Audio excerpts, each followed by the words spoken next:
네, 안녕하세요. 거꾸로 있는 셀프 슈퍼바이저 러닝입니다.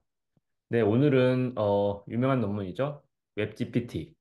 네, 용래님과 함께 읽어보도록 하겠습니다. 용래님 안녕하세요. 안녕하세요. 네, 네, 그럼 간단하게 자기소개 부탁드리도록 하겠습니다. 네, 안녕하세요. 저는 조용래이고요. 지금은 LGAR 리서치에서 일을 하고 있습니다. 네, 반갑습니다. 네, 함께 읽어볼 논문이 뭐죠? 논문 제목은 웹GPT Browser Assisted Question Answering with Human Feedback이라는 논문입니다. 아, 네, 그래서 이게 꽤 오래됐죠? 2021년도 한 12월쯤 나온 것 같은데. 12월? 네, 음, 네, 맞습니다. 그래서 히스토리를 좀 보면은 웹GPT가 나온 거는 2021년 12월이고요.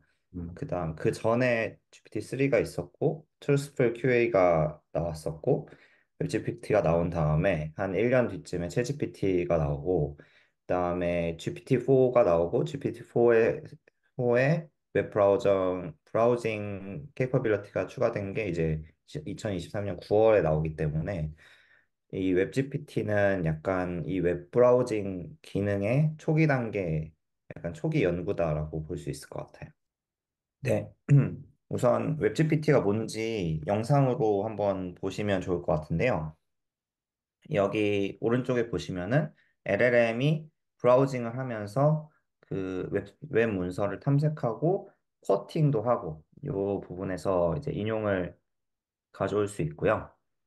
그렇게 이제 다른 문서로 들어갈 수도 있고, 거기서 다시 스크롤링을 하고, 또 다른 문서로 들어가서 그 문서를 인용하고, 그 다음에 마지막으로는 그렇게 인용된 패러그래프들을 모아다가, 마지막 앤서를 제너레이션 하는 음. 그런 워크플로우를 갖고 있는 모델을 웹 GPT라고 할 수 있습니다. 그래서 왼쪽에 보시는 요 글이 최종적으로 나온 답변인데요. 보시면은 글뿐만 아니고 인용까지 붙어 있어서 URL이 붙어 있는 것을 볼 수 있습니다. 사실 이게 이제 지금 봐도 웹집, 이게 훌륭한 데모인 것 같아요. 이게 벌써 3년 음, 전 데모긴 하지만. 그죠? 네, 맞아요. 그래서 이게 거의 웹GPT의 전부다라고 말할 수 있을 것 같고요. 음. 어, 요거를 만들기 위해서 어떻게 했냐를 하나하나 차근차근 따져보면 사실 다른 거는 지금 와서 보면은 별거 없을 수도 있고 데이터 컬렉션 부분이 조금 키포인트라고 할 수 있을 것 같습니다. 그 사실 디테일에 들어가기 전에 그냥 하나 네. 정리하면 좋을 것 같아요. 이 웹 GPT라는 거는 기본적으로 어떤 문제를 풀기 위한 거죠? 기본적으로 뭐 트루스풀 QA를 음. 풀기 위한 건가요? 태스크가 뭔지 한번 정리해 주실 수 있나요? 이 태스크는 이 논문에서는 롱폼 QA로 정의를 하고 있습니다. 음, 기존까지, 사실 지금에 와서는 별로 신기한 개념은 아닌데, 기존의 QA들은 모두 짧은 답변을 생성하는, 그러니까 뭐 extractive summarization일 수도 있고, 아니면은 generative라고 하더라도 음, 되게 한 단어, 뭐 한 프레이즈 정도로 답을 생성하는 그런 문제들을 많이 풀었는데 요때쯤 돼서 이 웹GPT가 나올 때쯤 돼가지고 롱폼 QA가 좀 화두가 되게 돼요. 이렇게 문서 형태, 그러니까 패러그래프 형태로 답변이 나올 수 있도록 하는 게 좀 화두가 되고 음, 그래서 웹GPT는 이 롱폼 QA를 푼다가 이제 첫 번째 골이 되고요. 그 음. 다음에 이걸 풀 때 그냥 제너레이션 하는 게 아니고 웹 기반의 컨텐츠들을 인용을 하면서 거기서 팩트를 가져와서 한다. 음. 그래서 이거의 장점은 지금에 와서는 뭐 자연스러운 얘기지만 할루시네이션을 줄인다든지 그런 효과를 기대를 하고요. 그래서 이 웹GPT가 트루스풀 QA를 많이 인용을 합니다. 이 네. 트루스풀 QA에서 말하는 좀 그 트루스풀한 어, 그런 답변을 뱉을 수 있도록 하는 것이 고려입니다. 그래서 제가 질문 드렸던 거는 요게 뭐 QA를 풀려고 하는 거지만 사실 기존의 QA와는 다른 롱폼 QA라는 걸 풀려고 하는 거고 그것을 위해서 뭐 브라우징이나 그런 이제 다양한 어그멘티드 LLM 기술을 사용을 하려고 한다. 사용하려는 시도다. 뭐 그렇게 그런 부분을 좀 강조드리고 싶어서 질문 드렸고요. 네, 네, 가보시죠. 네, 좋습니다. 이제 데이터 컬렉션 부분부터 디테일로 들어가게 될 건데요. 음. 데이터 컬렉션은 크게 데몬스트레이션도 있고, 컴패리슨도 있고, 마지막에 퀘스천을 어떻게 만들었는지도 설명을 드리겠습니다. 먼저 데몬스트레이션. 이 웹 GPT는 기본적으로 사람을 따라하도록 만들어졌습니다. 그러려면은 사람의 데이터가 필요하겠죠. 그래서 모델이 보는 환경과 똑같은 환경을 사람에게 GUI로 만들어 놓고 그 사람들이 취하는 액션을 레코드해서 그 액션을 데이터로 쓰는 음, 기법을 사용하고 있습니다. 음, 그래서 이 화면이 실제 웹GPT를 만드는 작업자들이 봤던 화면인데요. 여기 보시면은 퀘스천이 있고 먼저 퀘스천에 대해서 플래그를 세울 수 있게 해놨어요. 그래서 퀘스천이 말이 안 된다든지 아니면은 이 퀘스천이 윤리적으로 문제가 있어서 답변하면 안 된다든지 이런 플래그를 세울 수 있게 해놨고요. 그리고 브라우징을 할 수 있게 왼쪽에 해놨는데 이 브라우징은 빙 API를 사용합니다. 마이크로소프트의 빙 API를 사용하되 거기서 뭐 이미지라든지 이런 것들은 다 빼고 텍스트 기반으로 브라우징을 할 수 있게 해놨습니다. 그렇게 똑같이 이제 우리가 웹 브라우징을 하듯이 검색을 하고 클릭을 하고 스크롤을 하고 이런 것까지 구현을 해놨고요. 그 다음에 요 검색한 화면에서 원하는 문구들, 원하는 패러그래프를 인용을 할 수 있게 해놨습니다. 그래서 오른쪽에 보시면은 인용 문구를 모을 수 있습니다. 그래서 브라우징 하면서 이 문서에서 하나 모으고, 저 문서에서 두 개 모으고, 이렇게 모을 수 있고요. 브라우징이 끝나는 단계는 여러 가지 조건이 있을 수 있는데, 그냥 이제 브라우징을 다 했다라고 할 수도 있고, 여기 보시면은 쿼트, 그러니까 인용문을 수집할 수 있는 제한이 있어요. 그래서 음, 토큰 수 제한도 있고요. 그 다음에 그, 그 다음에 액션을 취할 수 있는 제한도 있습니다. 여기서 액션이라는 거는 이 브라우징 하는 그 액션들, 그 활동들의 제한이 있어서 그 활동이 끝나면은 브라우징이 끝나게 됩니다. 그러니까 그리고 뭐 일종의 이게 대항이라고 할 수 있겠네요. 뭐 사람이 네, 그 현실 세계에서 QA 답하기 위해서 어떤 하는 동작들, 뭐 검색을 할 수도 있고, 검색한 결과를 보면서 뭐 어떤 패세지를 선택할 수도 있고, 뭐 그런 다양한 동작들을 하는데, 그런 이제 환경을 꾸며놓은 거고, 요 네, 동작 횟수에 제한이 있다. 말하자면 네, 그렇게 이해돼. 맞습니다. 음, 네, 그래서 브라우징이 끝나면은 그 답변할 수 있는 공간으로 넘어가게 되고 거기서 답변을 작성하게 됩니다. 그리고 이 화면이랑 음, 모델이 보는 화면을 좀 비교를 하면은 음, 왼쪽에 이제 사람이 보는 화면이고 오른쪽에 모델이 보는 화면인데 거의 정보량은 똑같습니다. 음, 그냥 텍스트 베이스드인지 GUI인지 정도의 차이만 있을 뿐이고요. 음. 잠깐 그다음에 네, 앞에서 하면서 근데 사실 그러면 여기서 동작을 하게 되면은 사람이 네, 네, 자동으로 변환이 돼서 이렇게 텍스트의 형태로 기록이 되는 건지 뭐 그런 것도 네, 궁금합니다. 그러니까 여기에서 했던 동작들이 자동으로 어떤 뭐 액션 그 시퀀스 오브 액션이 돼가지고 네. 그냥 이렇게 그 데이터셋으로 딱 만들어지게 그런 게 되는 건가요? 일단은 로그가 남겠죠. 그리고 음, 스크롤링도 이렇게 버튼을 클릭할 수 있도록 돼 있어서 로그를 남기기 쉽게 만들어 놨습니다. 음, 그렇게 로그를 남기고 그 로그들이 여기 패스트 액션즈로 들어가게 됩니다. 그 다음에 음. 네, 추가된 인용문들이 여기 들어가게 되고요. 뭘 할 그다음- 때마다 그 동작들이 그냥 다 시퀀셜하게 뭘 했다, 뭐 했다, 뭐 했다. 이게 텍스트 형태로 다 남아있는 남게 돼. 네, 어떤 결과를 찾았다 그런 것들이 그죠? 네, 맞습니다.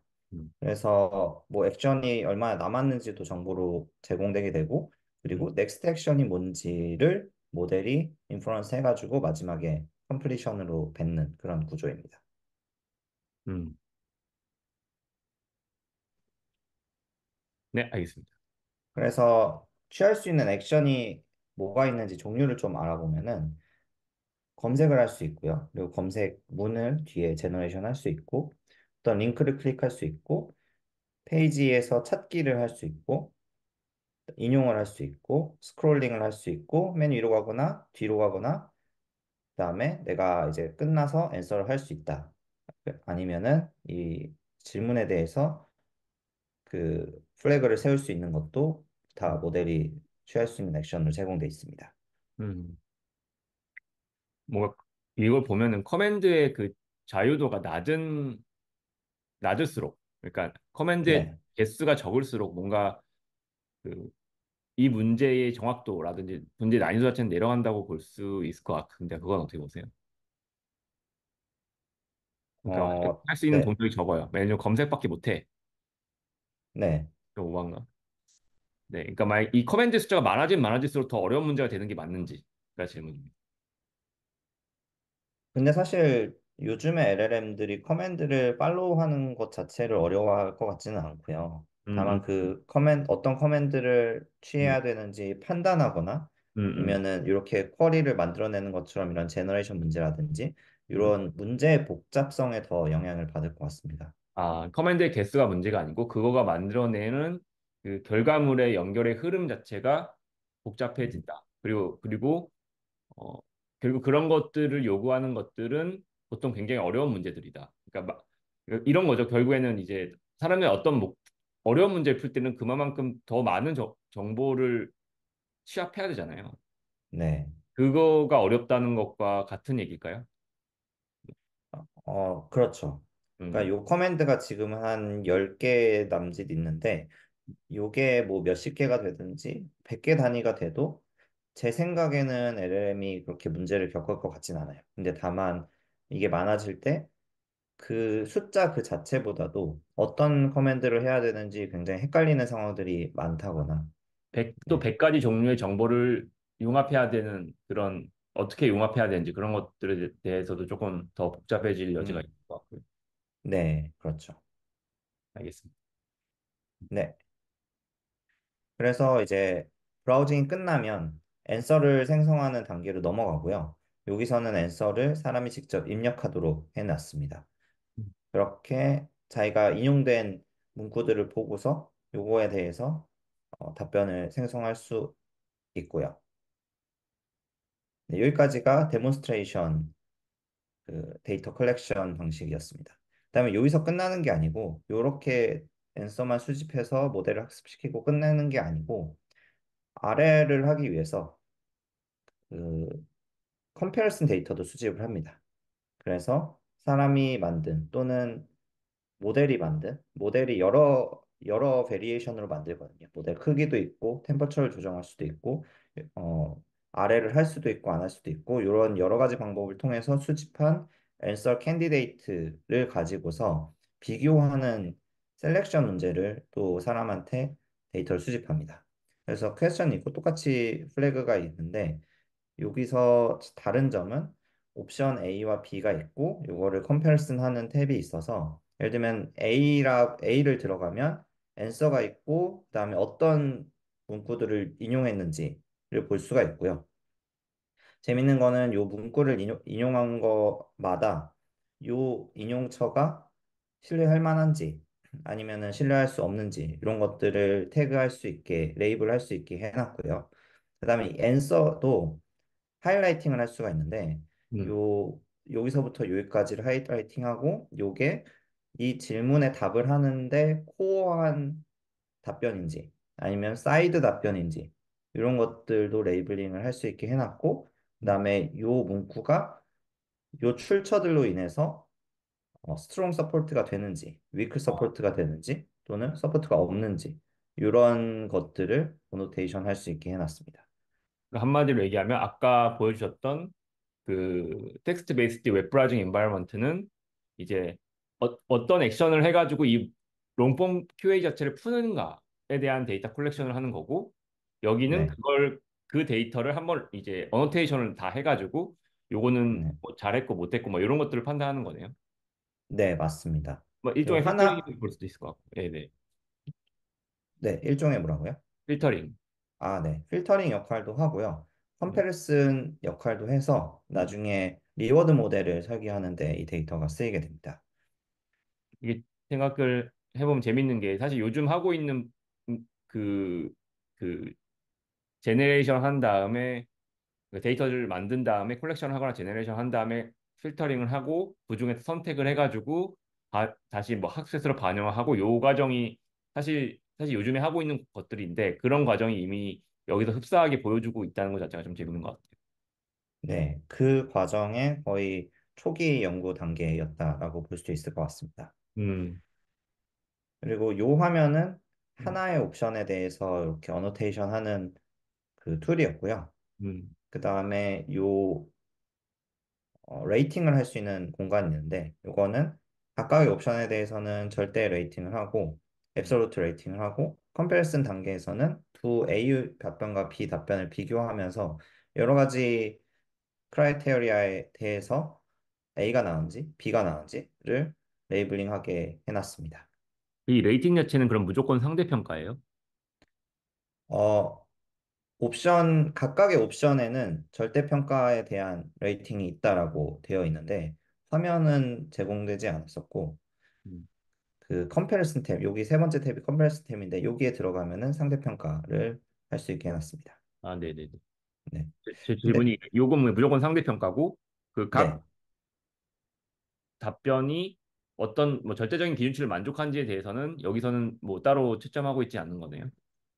아, 네. 이 컴패리슨 탭에서는 채점하고 있지 않고요. 뭐 다른 곳에서도 그 채점하고 있지 않은 것 같긴 하네요. 뭐 예를 들면은 뭐 네. 아, 여기에서 일부 그런 역할을 하고 있을 수도 있겠네요. 아, 그렇죠. 그러니까 A도 구리고 B도 구릴 수 있잖아요, 답변이. 맞습니다. 근데 이제 어, A가 B보다 나을 수 있고요. 근데 제가 이해한 바에 따르면 음. 옵션 A가 요 화면만 지금 제가 보여드렸는데 요 밑에 옵션 A에 대해서 뭐 이게 헬프한지 이런 아하. 것들을 절대 평가를 할 수 있는 옵션들이 제공되는 걸로 읽었습니다. 아, 그러니까 네, 절대평가와 상대평가를 함께 하고 있다. 네, 맞습니다. 음. 근데 이 모델이 학습할 때 나중에 나올 것 같은데 학습할 때 데이터로는 요 모든 수집된 데이터가 쓰이는 것 같지는 않았고요. 음. 마지막에 A와 B의 차이 레이팅, 그것도 이제 오버롤 레이팅 하나만 학습으로 쓰이는 것 같았습니다. 네네. 네, 다른 것들은 뭐 데이터 분석용이라든지 참고용으로 수집을 한 것 같아요. 뭐 제가 생각했을 때는 뭐 필터링 용도나 뭐 데이터의 균형을 음, 맞추는 용도나 뭐 여러 가지로 쓰였을 것 같긴 한데요. 음, 모르는 일이죠. 맞습니다. 네. 마지막으로 그러면은 퀘스천을 어떻게 수집했냐? 이것도 되게 중요한 문제일 텐데요. 대부분의 퀘스천이 그 ELI5, Explain like I'm a 5 이렇게 이 데이터셋에서 수집을 했습니다. 그리고 다양성을 위해서 뭐 트리비아 QA라든지 다른 데이터에서도 수집을 했다라고 되어 있습니다. 음. 그래서 대부분의 문제들이 요 explaining 문제, 그 쉽게 설명하는 문제라고 생각해 주시면 될 것 같습니다. ELI5가 이게 원래 있었던 벤치마크죠? 원래. 네네, 네, 맞습니다. 그렇군요. 알겠습니다. 페이스북 리서치에서 만든 거네요.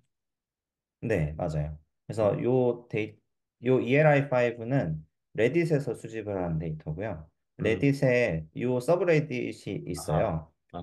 네. 아하. 네네. 질문을 사람들이 올리면은 거기에 대해서 되게 다섯 살한테 설명하듯이 쉽게 설명하는 댓글을 달고 음. 사람들이 보팅을 합니다.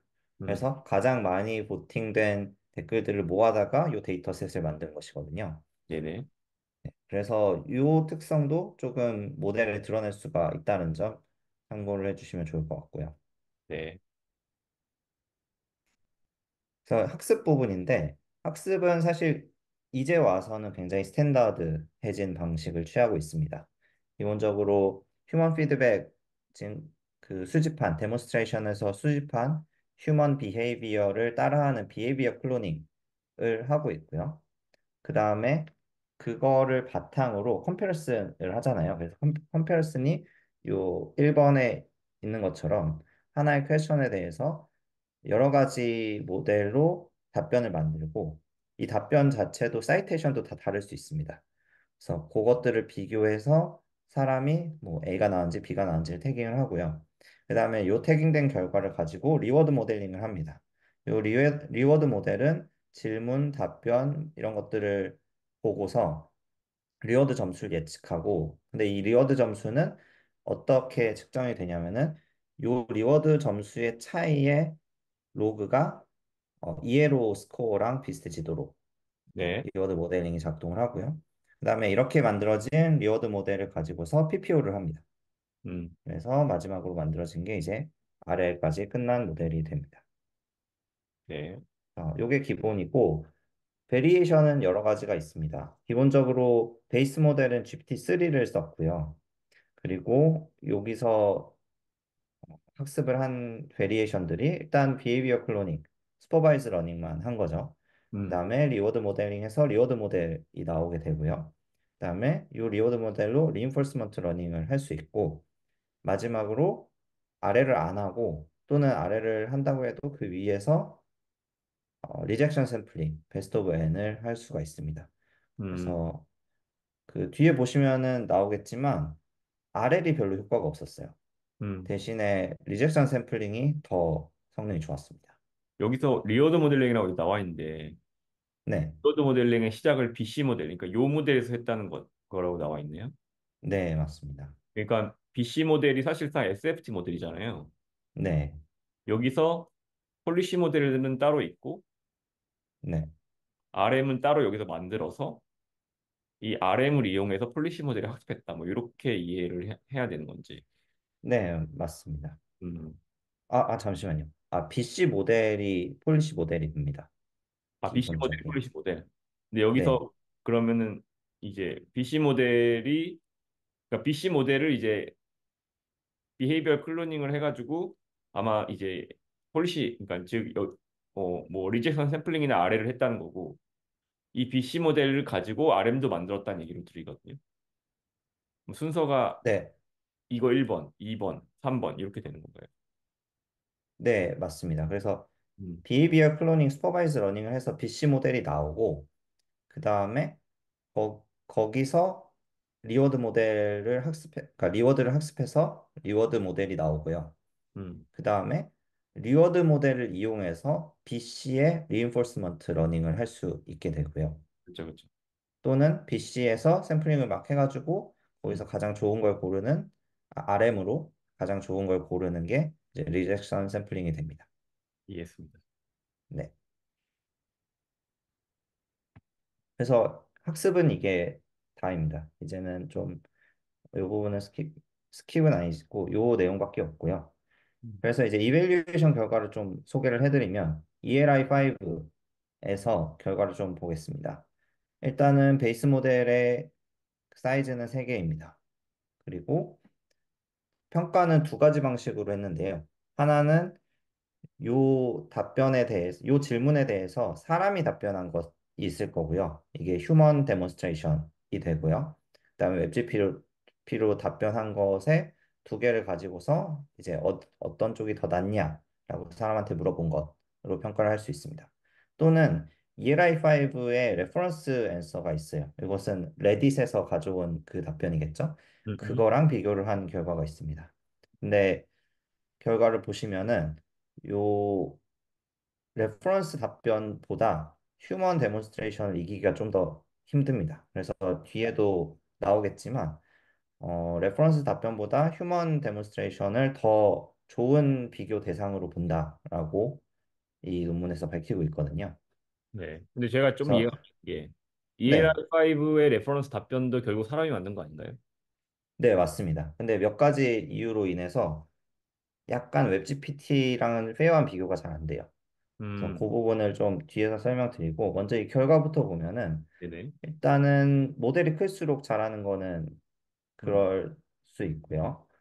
그 다음에 어느 경우에는 네, 사람 평가보다도 웹GPT의 평가가 더 높은 경우들이 있습니다.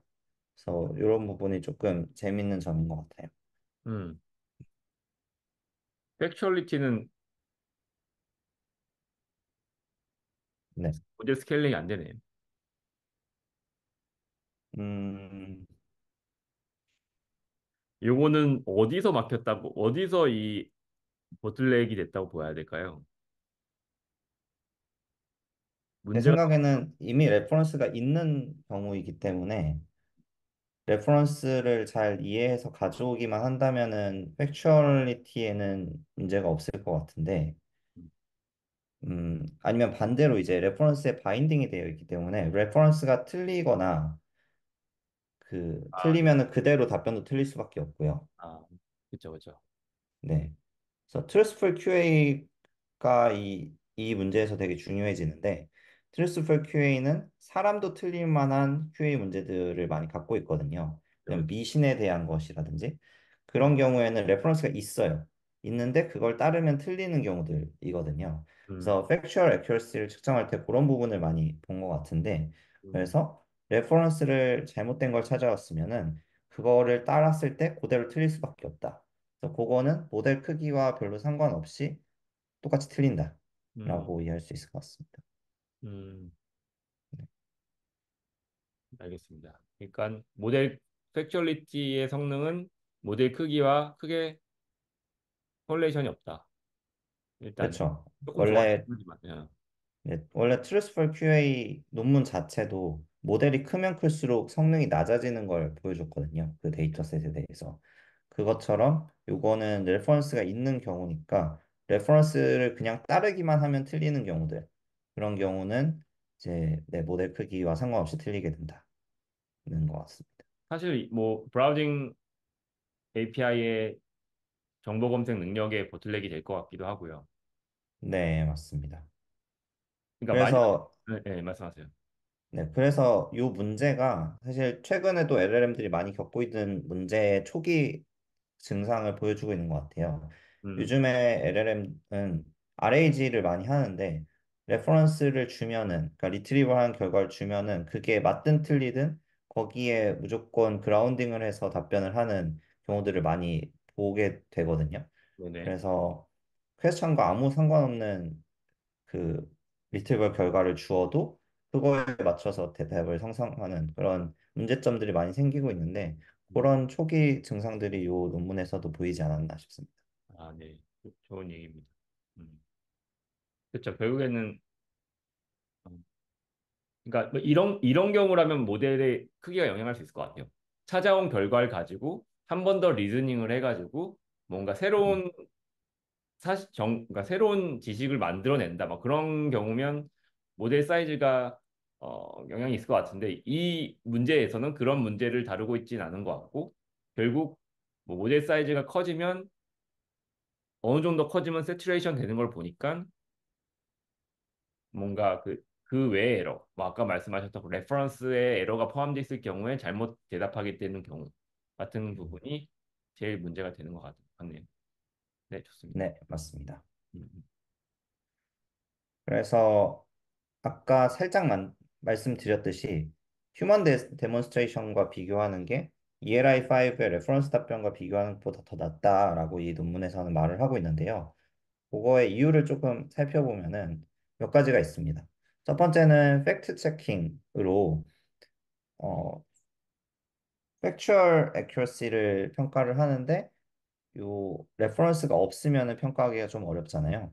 그래서 이 논문에서는 이 모델의 답변은 레퍼런스가 달려서 나옵니다. 근데 ELI5의 레퍼런스 답변들은 레퍼런스가 달려있지 않잖아요. 그러니까 1, 2, 3 이런 것들이 달려있지 않잖아요. 그래서 음, 나름대로 공정하게 평가하려고 이런 부분 다 빼고 그냥 텍스트만 가지고서 레퍼런스 앤서랑 비교를 하게 되거든요. 음, 근데 요게 없으면은 일단 factual accuracy를 평가하기가 어려워지기 때문에 좀 음, 제대로 된 평가가 안 나올 수 있고, 네, 요게 이제 첫 번째고요. 두 번째는 얘네가 이제 레퍼런스를 뺐기 때문에 두 개를 평가할 때 어느 쪽이 나은지 평가하는데 인스트럭션을 주거든요. 휴먼 어노테이터한테 이런 기준으로 평가해라라고 주는데, 요게 레퍼런스가 없기 때문에 레퍼런스 있는 경우와는 조금 달라집니다. 그래서 인스트럭션이 좀 줄어들어요. 제대로 평가하기가 좀 어려워진다라는 게 두 번째이고요. 그다음에 세 번째는 블라인딩인데, 이런 걸 평가할 때 어느 모델에서 나온 답변인지 알면 안 되잖아요. 그러면은 바이어스가 생길 수 있기 때문에, 그래서 여기서는 최대한 이걸 없애려고 그 요 바이어스를 없애려고 노력은 했다는데, 답변을 보면 이게 웹 GPT가 만든 건지 사람이 만든 건지 좀 보이는 경우들이 있습니다. 스타일이 다르기 때문에. 그래서 음, 이런 바이어스가 생길 수 있다. 근데 데몬스트레이션의 경우 음, 사람이 받는 정보랑 그 GPT가 받는 정보가 거의 비슷하고, 그리고 GPT가 사람을 따라하도록 학습을 했기 때문에 이걸 구분하기가 조금 더 어려워지거든요. 그래서 음, 블라인딩이 좀 잘 되는데 그 ELI5의 레퍼런스 답변과는 좀 블라인딩이 어려워질 수 있다. 이 부분이 있고요. 음, 그 다음에 마지막으로 이 서브레딧에서 요구하는 답변의 방식이 좀 다를 수 있다라고 봅니다. 음, 사람들이 이 서브레딧에서 물어볼 때 어떤 답변을 기대하냐면은 좀 오리지널한 답변, 그냥 검색에서 나오지 않는 답변을 기대하고 묻는 경우가 많다고 해요. 네네. 근데 이게 웹GPT의 목적과는 좀 다르잖아요. 웹GPT는 음, 검색을 해서 그거를 충실히 반영해서 답변을 하는 게 목적이기 때문에 음. 목적 자체가, 인텐트 자체가 좀 다를 수 있다라는 점을 언급하고 있습니다. 굉장히 흥미롭네요. 사실 저 이 두 가지가 제일 흥미로웠습니다. 요거랑 요거. 음, 음, 네, 그러니까 네, 저도 가끔씩 뭐 이렇게 이제 뭐, 뭐 기준을 주고 레이블링을 하게끔 많이 하는데 음, 인스트럭션을 어느 정도로 줘야 되나 그런 생각이 항상 하거든요. 음, 그러니까 정말 미니멀 인스트럭션을 줘야 되는지 또 인스트럭션을 너무 강하게 주면은 그, 그 레이블러들의 프리퍼런스를 정확하게 또 측정할 수가 없잖아요. 맞습니다. 근데 이 부분에 대해서도 음, 이 논문이 고민을 좀 한 것 같아요. 그래서 슬라이드에 넣지는 않았는데 그 주관성이 반영될 수밖에 없거든요. 이런 답변 평가에는. 그래서 그렇죠. 이런 부분을 좀 완화하기 위해서 이 논문에서 취했던 전략 중에 하나는 최종 평가를 묻기 전에 앞에 서브 질문을 엄청 많이 해놨어요. 음, 이게 오버럴리 헬프풀하냐 이걸 묻기 전에 앞에 코헤런스가 어떤지, 음, 팩추얼 어큐러시가 어떤지 이런 것들을 막 물어놓고 그 다음에 이 위에 답변들을 종합해서 마지막에 답변을 해달라 이런 식으로 접근을 아, 했던 것 같습니다. 그, 데피니션도 주고 음. 그다음에 마지막 평가를 이룰 수 있는 구성 요소들에 대해서 각각 다 평가를 하게 하고 마지막에 전체 평가를 하게 한 것 같습니다. 최대한 주관적이지 않게끔 하려고 그런 것 같아요. 아이디를 네, 다 준 거라고 보면 될까요? 네, 맞습니다. 음, 그래서 그 중간 평가가 가이드가 되는 거죠. 음, 네, 알겠습니다. 네. 네, 그렇게 하고 있진 않나요?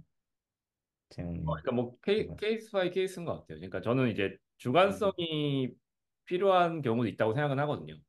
그러니까 음, 음, 뭐 만약에 정말 그 사실 비헤이비얼 클로닝이 목적인 데이터셋을 만들 때는 말씀하신 대로 음, 주관성을 최대한 배제하는 게 좋을 것 같다는 생각을 하고 있고, 근데 이제 음, 그게 아닌 우리가 어, 정의할 수 없는 뭐 예를 들면 뭐 진짜 선호, 음, 근데 선호가 무엇이냐라고 정의해보라고 하면 전 정의를 못 할 것 같아요. 물론 이제 어플리케이션마다 다르지만 뭐 예를 들면은 음, 사람들은 어떤 걸 덜 클릭을 할까요? 그 선호에 대해서 정의해 보세요라고 하면 사실 모르잖아요. 음, 사람마다 다 다르고. 그런 그쵸. 것을 할 때는 뭔가 이렇게 인스트럭션을 하드하게 주는 것 자체가 음, 오히려 그런 선호를 측정하지 못하게 할 수 있기 때문에 정말 미니말로 줘야 되는 거 아닌가 뭐 이런 생각을 하고 있고 약간 음, 케바케인 것 같고 네. 근데 여기서 이제 이런 것들을 고려했다고 하니까 한번 생각해 보게 되는 것 같고 제가 이해하기로는 이 문제는 비헤이비얼 클로닝을 하는 거니까 어찌 된 거나 네, 조금 더 이제 거의 논문에서 얘기하는 대로 이제 좀 더 이제 주관성을 최대한 배제하는 방향으로 가이드를 주는 게 맞지 않나 생각은 하는 것 같아요. 맞는 것 같습니다. 네. 네. 그러면은 다음으로 넘어가서 이제 Truthful QA에 대해서도 평가를 했습니다. 어, 맨 위선이 휴먼의 퍼포먼스고요.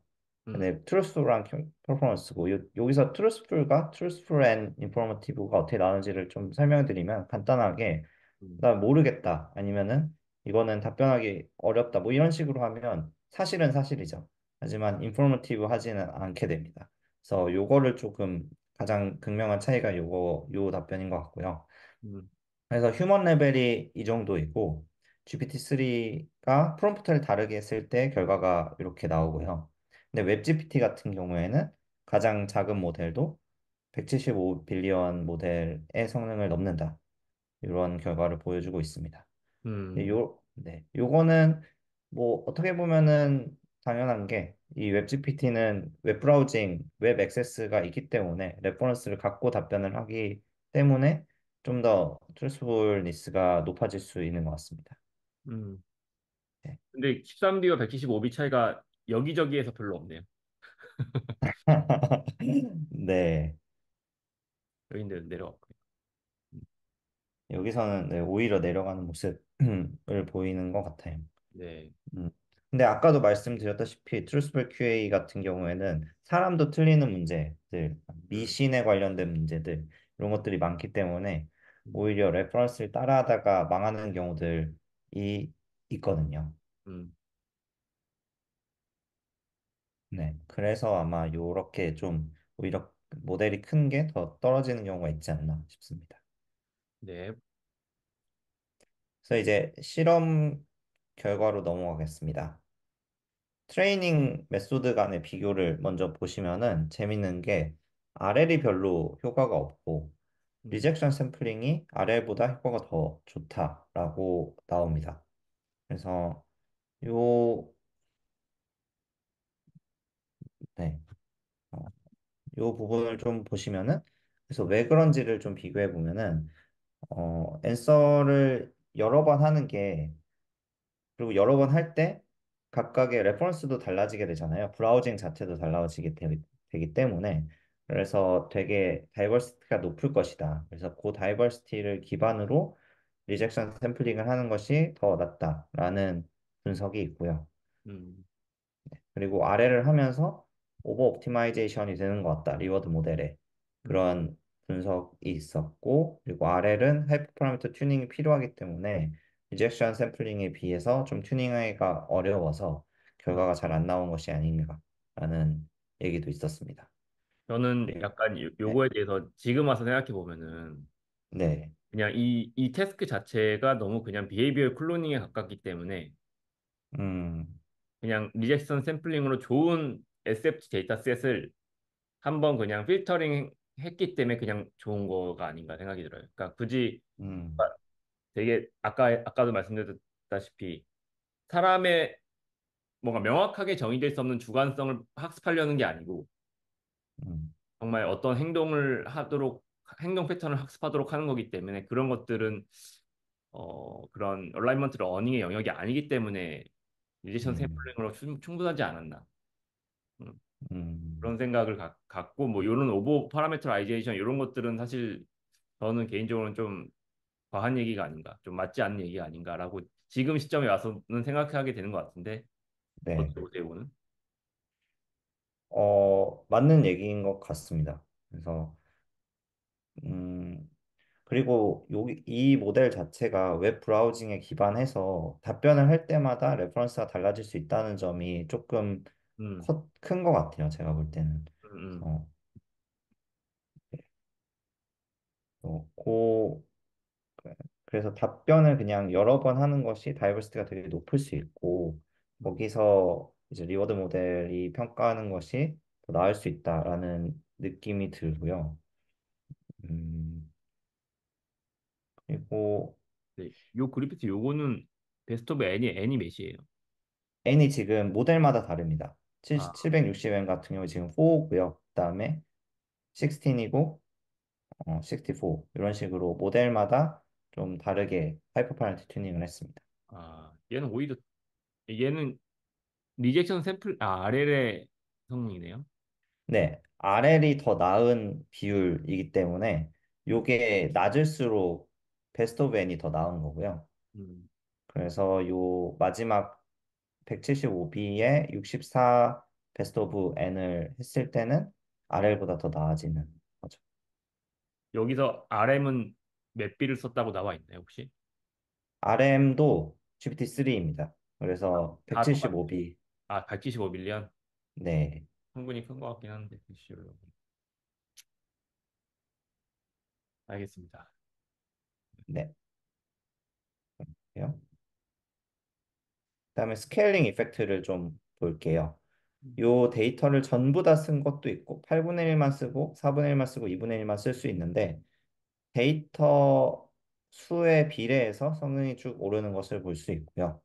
그다음에 비교도 역시 컴패리슨 데이터도 많이 쓰면 많이 쓸수록 거의 리니어하게 모델의 성능이 증가하고 있습니다. 그다음에 요거는 베스트 오브 n에서 n을 어떻게 고를지에 대한 분석인데요. 요 밑에는 컴퓨테이션이 얼마나 들어가는지 각각의 모델에 대해서 측정을 했고, 그다음에 RM 스코어가 떻게 달라진지, 그러니까 n이 몇 개를 하는지에 따라서 RM 스코어가 어떻게 달라진지 측정을 했고, 요 파레토 최적 선을 만들어 가지고 가장 좋은 n을 고른 것 같습니다. 음. 네. 그래서 근데 네, 64면은 좀 적은 것 같아요, N이. 그러니까, 64면 좀 적다고요. 그러니까 뭐 다른 논문에서 보면 막 1000 막 이러는데, 네. 네. 뭐 2021년도여서 그런지 모르겠지만, 이 음, 논문은 약간 스케일링에 중점을 둔 것 같진 않고 논문에서도 컴퓨테이션 이피션트하게 선택을 했다는 말을 많이 하고 있어요. 여러 가지 디자인 초이스에 대해서. 그래서 음, 성능을 막 엄청 높이는 게 목적인 것 같진 않았고 그냥 음. 이런 컨셉을 프루프하는 관점에서 네, 그렇죠. 컴퓨테이션 최적화를 좀 한 것 같습니다. 그러니까 여기서 보여주는 이발루에이션 결과 자체들이 우리가 네. 막 학습 세팅에 참고할 만한 좋은 결과는 아닌 것 같다는 생각이 들었어요. 그러니까 음, 일단은 뭐 지금 와서 이제 얘기하는 거지만 뭐 예를 들면 베스트 오브 n의 개수도 너무 작고 뭐 음, 모델 스케일링이 제대로 동작하지 않는 부분이 좀 미심적인 부분 분명히 아까 팩추얼 어큐러시 같은 경우는 분명히 납득이 되지만 안 그런 부분도 좀 있긴 한 것 같거든요. 음, 네, 뭔가 성능을 크게 참고할 수 있는 논문은 아니구나. 네. 네, 그런 생각 좀 많이 하게 되네요. 맞습니다. 이 논문도 성능 최적화가 목적이 아니었던 것 같고요. 음, 여기서 보시면은 요 64를 파레토 최적선에서 골랐다고 되어 있거든요. 다시 음. 말하면은 그냥 n을 높이면 높일수록 올라가긴 올라갑니다. 근데 그 올라가는 속도가 그 컴퓨테이션이 늘어나는 속도에 비해서 좀 높지 않기 때문에 64를 선택했을 뿐이고 음, 사실 성능을 올리려면은 n을 더 높이는 게 맞거든요. 그냥 음, 컴퓨테이션을 많이 들여서. 네네. 네, 여기서는 그런 선택은 하지 않았던 것 같습니다. 음, 음.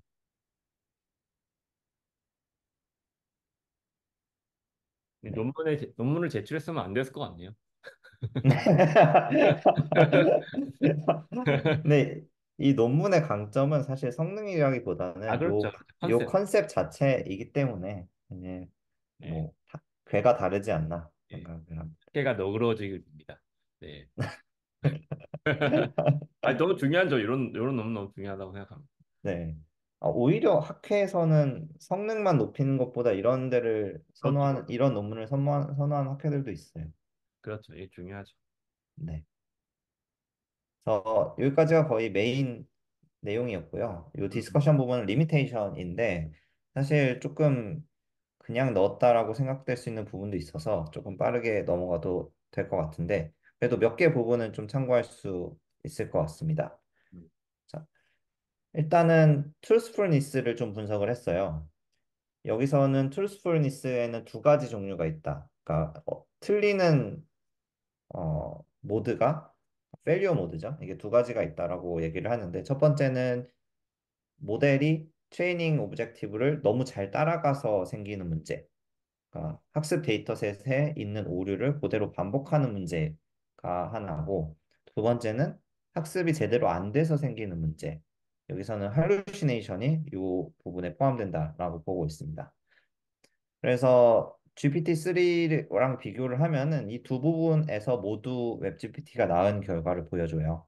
음, 예를 들면은 만약에 거울을 깨면 어떻게 되냐라는 질문이 들어왔을 때 깨면은 7년 동안 재수가 없다 라고 답변하면 truthful QA에서는 틀린 거거든요. 이건 truthful하지 않기 때문에. 음, 그래서 이런 부분에 대해서는 레퍼런스도 있기도 하기 때문에 답변을 잘 하는데 만약에 내가 꿈을 꾸고 소원을 빌면은 이게 성공을 하냐라고 질문했을 때 오히려 레퍼런스가 좀 트루스풀하지 않은 결과가 나왔을 때는 아예 그걸 따라가기 때문에 틀리는 경우가 있다라고 얘기를 합니다. 네. 그래서 결과적으로 보면은 이 GPT-4, GPT-3보다 모든 그 부분에서 더 나은 결과이지만 여전히 문제점들이 있다. 할루시네이션도 있고 뭐 false statement를 하는 경우가 꽤 있다라고 리미테이션을 적고 있습니다. 사실 기존의 GPT-3 자체는 인트리직 논리지에서 답변을 하려고 노력하는 거고 네, 웹 GPT 같은 경우는 브라우징을 통해서 익스트린직 외부의 지식을 주입받아서 해결하려고 노력하는 거잖아요. 네, 그래서 그런 면에서 근본적인 해결 방식에 대한 차이가 존재하는 것 같고 음, 뭐 인트리직 논리지가 없는데 그거에 대한 질문을 했을 때 당연히 할루시네이션이 일어나는 것 같고요. 그건 네, 절대로 비헤이비어 클로닝으로는 해결 안 되는 그런 거잖아요. 음, 네, 맞습니다. 그리고 답변을 분석해 보면은 GPT-3는 거의 절반 가까이 I have no comment라고 답변을 해요. 음. 그래서 그래서 이거 그래서 웹 GPT 같은 경우에는 레퍼런스가 있기 때문에 대부분 답변은 하긴 한다고 합니다. 근데 이게 레퍼런스가 맞는 경우에는 제대로 답변하고 틀린 경우에는 제대로 답변을 못 하는 거죠. 그 틀린 경우가 뭔지에 대한 판단을 못 하는 거죠. 못 이 합니다. 레퍼런스가 잘못 찾아온 결과라는 음, 판단을 못 하기 때문에 틀리는 거겠죠. 네. 음. 이 레퍼런스 한 웹사이트가 얼마나 신뢰할 만한지 아니면은 그 인용된 문구가 얼마나 우리가 믿을 수 있는지 요거에 대한 판단은 못 하고 있습니다. 뭐 최근에 나온 논문인 뭐 최근인지는 아닌지 벌써 1년 정도 됐지만 뭐 최근에 나온 논문인 리액트 같은 데서는 그걸 이제 내부적으로 계속 이제 리즈닝을 음, 통해 가지고 맞는지에 대한 고민을 하면서 답변을 도출하는데 아마 음, 그런 방향으로 웹 GPT 이후가 발전이 된 것 같고요. 뭐 음. 어쨌거나 이 시기에서는 뭐 그렇게 됐다. 레퍼런스가 틀리면 네, 틀리다. 네, 맞습니다. 그리고 요거는 좀 재밌는 포인트인데 웹GPT의 답변이 사람들이 인식하기에 더 권위가 있고 그렇게 인식을 한대요. 왜냐하면은 레퍼런스도 달려 있잖아요. 아, 그래서 오히려 더 오버 릴라이언스 하기 때문에 조금 문제가 있을 수 있다. 그래서 요거를 아, 잘 인식해서 사람들한테 쓰게 할 때 그렇죠. 잘 설명을 잘 해야 된다라는 점을 언급하고 있더라고요. 레퍼런스가 달리면 권위가 있나요? 어때요? 딱 봤을 때. 사람들이 인식할 때는 좀 그럴 수 있지 않을까 생각이 들어요. 위키피디아의 레퍼런스. 아, 나무위키의 레퍼런스 어때요? 나무위키의 레퍼런스 굉장히 재밌죠. 아, 저는 가서 개인적으로 좋아하긴 합니다. 네, 주석을 읽는 맛이 있는데, 아, 음, 네, 그냥 나무위키가 아니고 그냥 문서에서 레퍼런스가 달려 있다. 그러면은 그 레퍼런스를 가서 읽지 않아도 내가 이거를 좀 더 사실이라고 생각할 수 있는 비율이 높아지지 않을까 약간 생각이 그런 것 들긴 합니다. 같아요. 그러니까 논문 같은 데서 뭐 사이테이션이 달려 있으면 그 사이테이션이 뭔지 확인해 보기 전에 뭔가 이건 음, 이미 많은 데서 다 음, 검증이 된 건가 보다. 뭐 이렇게 생각하는 음, 그 안에 내용. 맞아요. 그래서 이거는 약간 심리적으로 재밌는 포인트인 것 같은데, 음, 사람이 규칙 같은 것들을 어디서 말을 하더라도 말을 하는 것보다 써 있으면은 더 심리적으로 믿게 되는 게 음, 있다고 하잖아요. 음, 가게에서 예전 우리 가게는 이런 규칙입니다라고 그냥 말을 하는 것보다 그걸 써놔서 붙여놓으면 사람들이 더 잘 따르게 되는 효과가 음, 있잖아요. 음. 그래서 그런 것처럼 조금 이 권위적인 효과가 있지 않나. 네, 사이테이션을 다는 것도 그런 네, 느낌이 듭니다. 네. 네. 그 다음에 바이어스의 리인포스먼트의 얘기도 합니다. 일단 기본적으로 웹 GPT는 GPT-3를 인헤리트하고 있기 때문에 GPT-3의 바이어스도 당연히 인헤리트를 하고 있고요. 그다음에 이미 존재하는 소스에서 정보를 가져와서 답변을 하기 때문에 만약 그 소스에 바이어스가 있으면은 그대로 그 바이어스가 더 강화될 수 있다라고 얘기를 합니다. 그리고 음, 마지막으로 웹 GPT 같은 경우에는 그 질문 자체에 어썸션이 들어있거나 아니면 질문 자체에 어떤 스탠스가 들까? 예를 들면은 나는 이렇게 생각하는데 이게 맞아? 라고 물어보면은, 그게 맞다라고 대답하는 비율이 더 높아지고, 아, 네네. 이거는 아닌 것 같은데 이게 맞아라고 하면은 아니다라고 답변하는 비율이 높아지는 이런 질문의 스탠스에 따라서 영향을 많이 받는 효과도 네, 있다고 합니다. 그렇군요. 줏대가 없네요. 그거는 뭐 요즘에 LLM도 아, 정도는 낮아졌지만 비슷하지 않나 음, 생각이 듭니다. 맞아요. 그것도 예를 들면 질문을 했는데 제대로 음, 답변을 했어도 음, 그거 아닌데라고 음, 다시 물으면은 그거 미안하다라고 하면서 바꾸는 경우들이 있잖아요. 맞아요. 네. 음, 그런 느낌이 여전히 이때부터 있었던 것 같습니다. 약간 사람도 비슷한 것 같긴 한데, 그죠?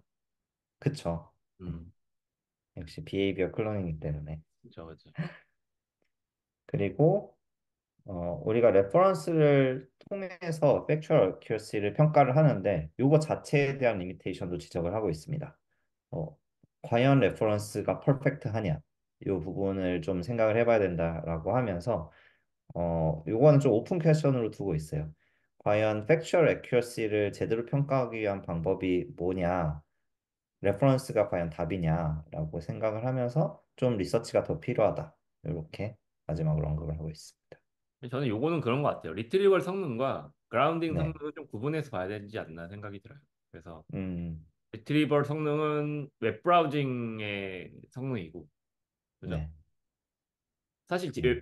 웹GTP가 하는 거는 적절한 맥락에서 웹 브라우징 API 콜 해가지고 그 내용 가져온 내용 레퍼런스를 그라운딩 음, 해가지고 답변을 생성하는 거잖아요. 그럼 그 그라운딩 하는 과정에서 할루시네이션만 안 일어나고 되게 맥락이 음, 자연스럽게 대답만 하게 되면 사실 GPT의 역할은 다한 거라고 저 개인적으로 생각을 하거든요. 음, 음, 그쵸. 음, 사실 그 이 문서가 얼마나 트러스트월시하고 음, 그리고 이 문서를 얼마나 퀄리티가 높냐 이런 문제는 검색 엔진이 풀어야 되는 문제일 수도 있다고 생각합니다. 그렇죠. 그렇죠.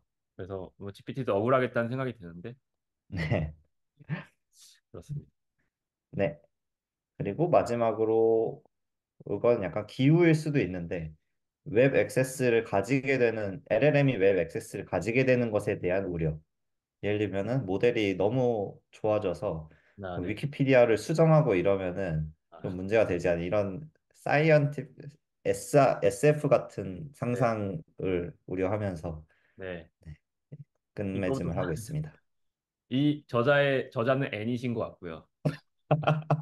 이거부터 3년이 흘렀지만 아직 그런 일이 일어나지 않았다. 네.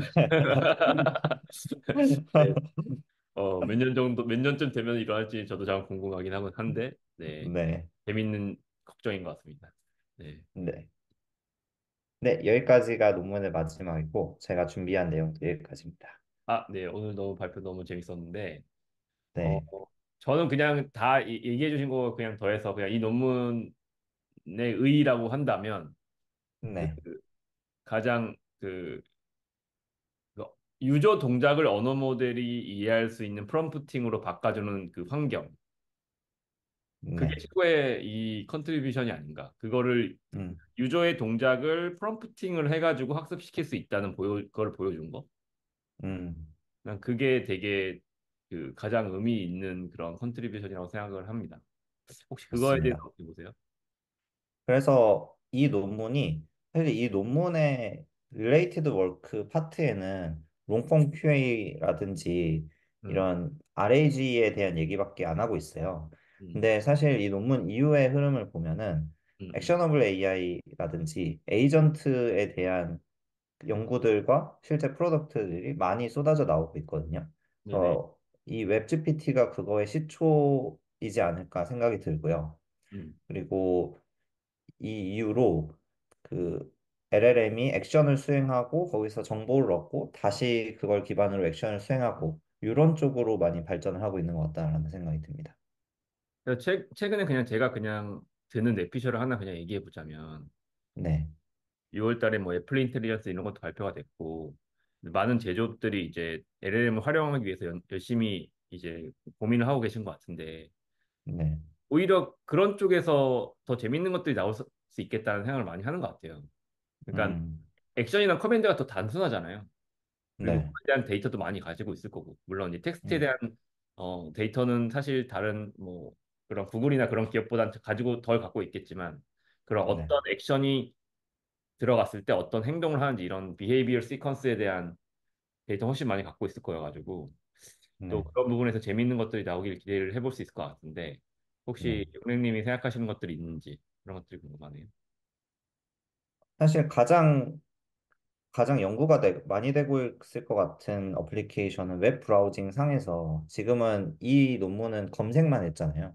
근데 음, 검색뿐만 아니고 어떤 웹사이트든 들어가 가지고 거기서 원하는 액션을 수행하고 원하는 결과를 내는 그런 연구들이 많이 있는 것 같아요. 저희 음, 회사에서도 연구를 하시는 분들이 있고 음, 그래서 사람이 말이든 아니면 타이핑이든 내가 원하는 결과만 말을 하면은 음, LLM이 가가지고 착착착착 가서 이제 결과를 가져오는 그런 어플리케이션이 곧 나오지 않을까 네. 싶습니다.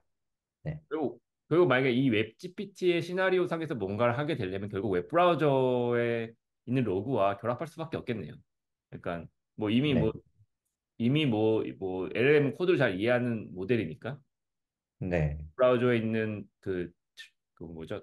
뭐 로그들을 가져와 가지고 그거를 그대로 이해를 하도록 학습시킨 다음에 그런 사람이 했던 것들 행동들에 대해서 알아서 트래킹을 해가지고 결과를 도출할 수 있게끔. 네. 음, 기범님도 댓글창에서 말씀을 주신 것 같은데 네네. 그 제가 발표 중에 말씀을 하나 주신 게 있는데 제가 어떤 컨텍스트에서 주신지 잘 모르겠어가지고 요거는 좀 컨텍스트를 주시면 좋을 것 같고요. 빙 검색 엔진의 성능 문제랑 비슷한 것 같다. 둘 다 같은 검색 엔진을 사용할 테니 검색 상단에 있는 걸 쓴다면 성능이 비슷하게 나올 것 같다. 라고 했는데 요건 좀 컨텍스트가 제가 잃어버려서 넘어가고 그다음에 저희가 액셔너블 AI 얘기할 때 윈도우즈 코파일럿도 아직 쓸만한 퀄리티가 안 나오는 것 같은데 빨리 발전이 되었으면 좋겠다는 말씀을 주셨습니다. 네, 이건 혹시 질문 아닌 것 같고 같이 빌어달라는 얘기로 들리는데요. 아, 네. 네, 저 빌겠습니다, 그렇게. 아, factual accuracy 모델 사이즈 내용이었다고 하시는데 맞는 것 같아요. 그래서 검색 엔진의 바운드가 되기 때문에 음. 검색 엔진이 똑같기 때문에 모델 사이즈와 관련 없이 비슷한 성능이 나온다라는 게 맞는 말인 것 같습니다. 그러니까 저는 근데 뭐 지금 그 윈도우즈 코파일럿 얘기 주셨는데 기범님께서 저는 코파일럿이랑 에이전트는 약간 구분하고 싶다고 생각을 하고 있어요. 그러니까 코파일럿 같은 경우는 이제 말 그대로 이제 사람이 뭔가 일을 할 때 그거를 이제 도와주는 어 약간 그 싱글턴 기반의 이제 도구들 이 코파일럿이고 제가 구분하고 있는 에이전트는 뭔가 굉장히 추상적인 오더를 줬을 때 그걸 알아서 판단을 해가지고 여러 턴에 걸쳐서 뭔가 액션을 알아서 수행할 수 있는 그런 게 이제 에이전트고 그래서 그 두 가지는 조금 저 개인적으로는 구분했으면 좋겠다. 물론 이제 먼 미래가 되면은 다 당연히 하나로 합쳐지긴 하겠지만 네. 현재 나와 있는 코파일럿과 그 뭐 애플 인텔리전스나 그런 데서 지향하는 에이전트는 좀 다르지 않나라는 생각을 하고 있고 앞으로 뭐 어떻게 발전되는지 좀 더 궁금해지는 것 같습니다. 네네. 음. 네, 그러면 오늘 발표 네. 수고 많으셨고 혹시 뭐 마지막으로 소감이라든지 뭐 주실 수 있나요? 어, 제가 항상 발표를 듣기만 하고 발표를 이 스터디에서 한 거는 처음인데 네. 조금 부족한 점이 많았던 것 같습니다. 스스로 생각해도. 그래서 한 번 더 다, 해주시면 돼요. 다음 네. 시즌에 기회가 있다면 좀 다음 더 시즌 나은 퀄리티로 알겠습니다. 준비를 제가 해오도록 하겠습니다. 이번 시즌을 좀 더 하자고 말은 하기 좀 어려울 것 같고 다음 시즌에 또 오실 수 있으면 제가 용래님을 모실 수 있으면 너무 영광일 것 같습니다. 네, 그럼 감사합니다. 그럼 네, 이상으로 발표 마치겠습니다. 오늘 발표 준비해 주신 용래님께 다시 한번 감사드리겠습니다. 감사합니다. 입니다.